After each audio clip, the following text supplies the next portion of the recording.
vediamo insieme nel nostro percorso formativo di Forma 1 di Lightsaber Combat è la posizione di guardia. In qualsiasi disciplina schermistica la prima cosa fondamentale da imparare è quale sia la posizione di guardia, cioè in che modo noi dobbiamo disporre il nostro corpo e la nostra arma in maniera da essere pronti all'attacco o alla difesa. Vediamo insieme qual è questa posizione di guardia.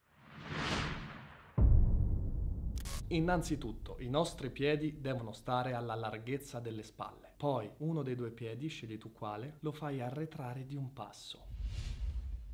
Il piede avanti continua a mirare verso l'avversario, quindi è rivolto frontale al tuo avversario, mentre il piede indietro si inclina di circa 45 gradi. Nell'assumere questa posizione dobbiamo stare molto attenti a non andare a piegare eccessivamente le nostre gambe né a lasciarle troppo tese. Le gambe devono essere morbide, le ginocchia leggermente piegate. In questo modo questo ci garantisce una buona reattività e una buona elasticità di movimento.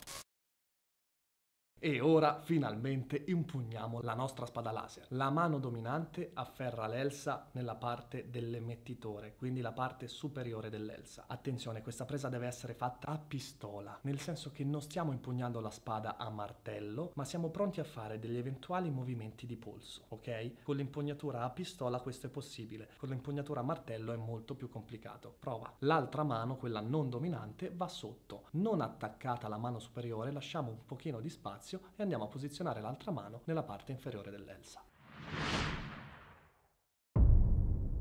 Le nostre braccia, esattamente come le nostre gambe, non sono né troppo tese né troppo piegate, sono rilassate. La rilassatezza delle braccia ci garantisce maggiore elasticità e maggiore reattività. Benissimo, adesso puntiamo la nostra spada verso il nostro avversario. Ma in che modo? Dobbiamo mirare ai suoi occhi. Con la spada rivolta verso i suoi occhi, il nostro avversario non sarà in grado di capire qual è la distanza esatta che lo separa dalla nostra lama, perché vedrà soltanto un piccolo puntino luminoso. Come vedi, se invece incliniamo la spada troppo in alto o troppo in basso, per il nostro avversario sarà facile capire a che distanza è dalla nostra lama, mentre assottigliando ai suoi occhi la nostra lama fino a farla diventare davvero un puntino, questo per lui sarà davvero difficile. Questa è la posizione di guardia. Facciamo un brevissimo riassunto. Piedi aperti tanto quanto sono le nostre spalle. Facciamo un passo indietro con il piede che preferisci e lo incliniamo leggermente di 45 gradi. L'altro rimane ben piantato a terra, dritto verso il nostro avversario. Le gambe sono rilassate, non troppo piegate né troppo tese, così come le nostre braccia. Quando impugniamo la spada la impugniamo a pistola con la nostra mano forte. L'altra mano la mettiamo sotto, non troppo attaccata, lasciando leggermente spazio. A questo punto puntiamo la nostra spada negli occhi del nostro avversario,